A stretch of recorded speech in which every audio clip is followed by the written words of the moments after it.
പുതുചരിത്രം കുറിക്കാനൊരുങ്ങി Indian railway. രാജ്യത്തെ ആദ്യ hydrogen train ഇന്ന് ട്രാക്കിലിറങ്ങും. ഹരിയാനയിൽ ജിന്ദ് സോനിപത് റൂട്ടിൽ സർവീസ് നടത്തുന്ന ട്രെയിൻ പ്രധാനമന്ത്രി നരേന്ദ്രമോദി ഫ്ളാഗ് ഓഫ് ചെയ്യും.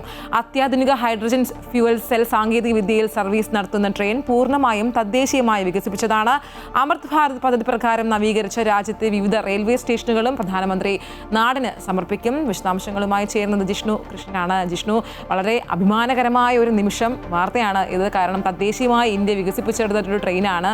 എന്താണ് മറ്റ് വിശദാംശങ്ങൾ?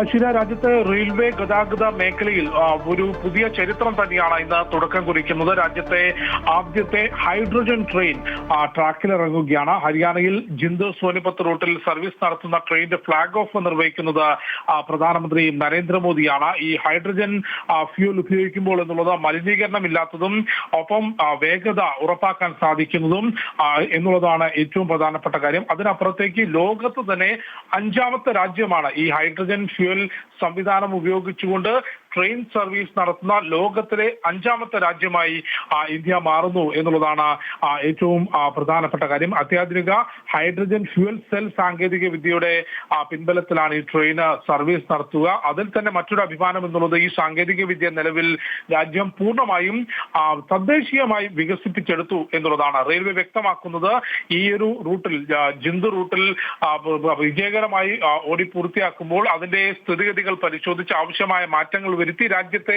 മറ്റ് റെയിൽവേ റൂട്ടുകളിലേക്കും ഹൈഡ്രജൻ ട്രെയിൻ കൊണ്ടുവരും എന്നുള്ളതാണ് റെയിൽവേ വ്യക്തമാക്കുന്നത്. അതിന്റെ തുടക്കമാണ് ഇന്ന് പ്രധാനമന്ത്രി നരേന്ദ്രമോദി കുറിക്കുന്നത്. ഒപ്പം രാജ്യത്ത് അമൃത് ഭാരത് പദ്ധതി, റെയിൽവേ സ്റ്റേഷനുകളുടെ നവീകരണത്തിന് വേണ്ടി, റെയിൽവേ സ്റ്റേഷനുകളുടെ നിലവാരം ഉയർത്തുന്നതിന് വേണ്ടി കേന്ദ്ര സർക്കാർ കൊണ്ടുവന്ന പദ്ധതി പ്രകാരം നവീകരിച്ച 75-ലധികം റെയിൽവേ സ്റ്റേഷനുകൾ ഇന്ന് നാടിന് സമർപ്പിക്കും. ആ ചടങ്ങിലും പ്രധാനമന്ത്രി നരേന്ദ്രമോദി പങ്കെടുക്കുന്നുണ്ട്.